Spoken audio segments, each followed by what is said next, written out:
ഹേ guys, നമുക്കിന്നൊരു mango ice cream ഉണ്ടാക്കിയാലോ? അതിന് വേണ്ടിയിട്ട് എൻ്റെ വീട്ടിൽ കായ്ച്ച മാങ്ങയാണ് ഞാൻ എടുത്തിട്ടുള്ളത്.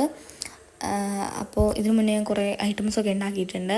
അതൊക്കെ പച്ചമാങ്ങ വെച്ചിട്ടായിരുന്നു. ബാക്കി പഴുത്ത മാങ്ങ ഞാൻ കുറേ കഴിച്ചിട്ടുണ്ടായിരുന്നു. പിന്നെ ഇതിനും എടുത്തിട്ടുണ്ട്. അപ്പം ഐസ്ക്രീം ഉണ്ടാക്കാൻ വേണ്ടിയിട്ട് നമുക്ക് തൊലി വേണ്ട. അതുകൊണ്ട് തന്നെ മാംഗോ ഇങ്ങനെ സ്കൂപ്പ് ചെയ്തെടുക്കുക. നിങ്ങൾക്ക് മുറിച്ചിട്ടിട്ടായാലും പ്രശ്നമൊന്നുമില്ല. അപ്പോൾ ഞാനിവിടെ ഒരു 4-5 മാങ്ങ ഒക്കെ എടുത്തിട്ടുണ്ട്. അതിനുശേഷം ഈ മാങ്ങ ഇങ്ങനൊരു തോലില്ലാതെ കിട്ടിക്കഴിഞ്ഞാൽ നമ്മൾ ബ്ലെൻഡറിലേക്ക് ഇട്ട് കൊടുക്കുക. അതിൻ്റെ കൂടെ ഞാൻ പഞ്ചസാരയും അമൂല്യേൻ്റെ പാൽപ്പൊടി ഇട്ട് കൊടുക്കുന്നുണ്ട്. വേറെ 2 സാധനവും കൂടി ആഡ് ചെയ്യാനുണ്ട്, പക്ഷെ അത് ആഡ് ചെയ്തിട്ടില്ല. അത് നമ്മുടെ ബോഡിക്ക് അൺഹെൽത്തി ആണ്. അപ്പോൾ നിങ്ങൾ അത് കടയിലൊന്നും വാങ്ങിക്കാൻ കിട്ടില്ല. സോ ഇത് നമ്മൾ ഹെൽത്തി ആയിട്ടുള്ള ഹോം മെയ്ഡാണ്. അതുകൊണ്ട് നിങ്ങൾക്ക് അത് ട്രൈ ചെയ്ത് നോക്കാം. അതിനുശേഷം നമുക്ക് നല്ല രീതിക്ക് ബ്ലെൻഡ് ചെയ്യുക.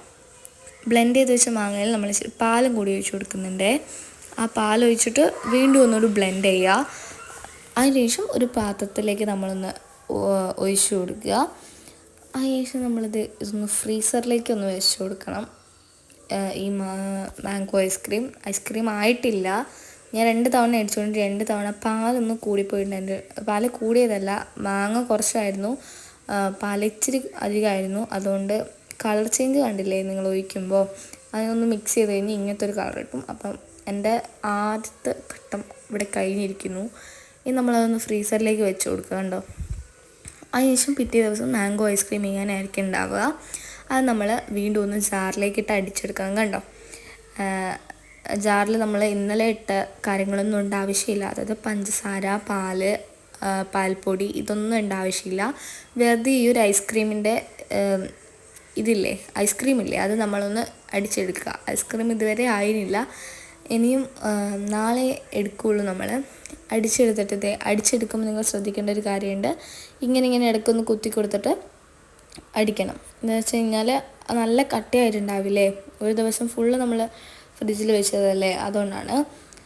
അതിന് നമ്മൾ നല്ല രീതിക്ക് അടിച്ചെടുത്ത് കഴിഞ്ഞാൽ ഇങ്ങനെ ഉണ്ടാവും. അതിന് ശരി, ഇതെന്നെ കുട്ടി അനിയത്തിയാണ്, അയോണ എന്നാണ് പേര്. ഓൾ നിങ്ങളോട് ഹായ് പറയുകയാണേ. പിറ്റേ ദിവസം നമ്മൾ വീണ്ടും ഒന്ന് അടിച്ചെടുക്കണം, സെയിം ഒന്നും ഇടാതെ. പിറ്റേ ദിവസമാണ് നമ്മൾ റെഡിക്കുള്ള ഐസ്ക്രീം നമ്മൾ എടുക്കാൻ പോകുന്നത്. കണ്ടോ? ഇനി നമ്മളൊന്ന് സ്കൂപ്പ് ചെയ്തിട്ട് ഒരു ബൗളിലേക്ക് അങ്ങോട്ട് കൊടുക്കുക. സ്കൂപ്പ് ചെയ്യാൻ മാമനാണ് പഠിപ്പിച്ചതെന്ന് എനിക്കറിയില്ലായിരുന്നു. 2ാമത്തെ സ്കൂപ്പ് ചെയ്ത് തെറ്റിപ്പോയി. സത്യം പറയാൻ നല്ല ടേസ്റ്റ് ഉണ്ടായിരുന്നു. ഞാൻ കുടിച്ചു നോക്കിയപ്പോൾ ആ പുളിയും മധുരമെല്ലാം മിക്സ് ആക്കിയ പൊളിയായിരുന്നു. നിങ്ങളൊന്ന് ട്രൈ ചെയ്ത് നോക്കുക. മധുരിച്ചിട്ട് കൂടുതലിൻ്റെ പ്രശ്നമൊന്നുമില്ല. എനിക്ക് സത്യം പറയാൻ നല്ലോണം ഇഷ്ടപ്പെട്ടൊരു ഇതായിരുന്നു. ആദ്യം കുടിക്കുമ്പോൾ നല്ല പുളി ഉണ്ടാവും, പിന്നെ ഉണ്ടാ. അപ്പോൾ എല്ലാവർക്കും ട്രൈ ചെയ്യുക. അപ്പോൾ എല്ലാവർക്കും ഓക്കെ, ബൈ.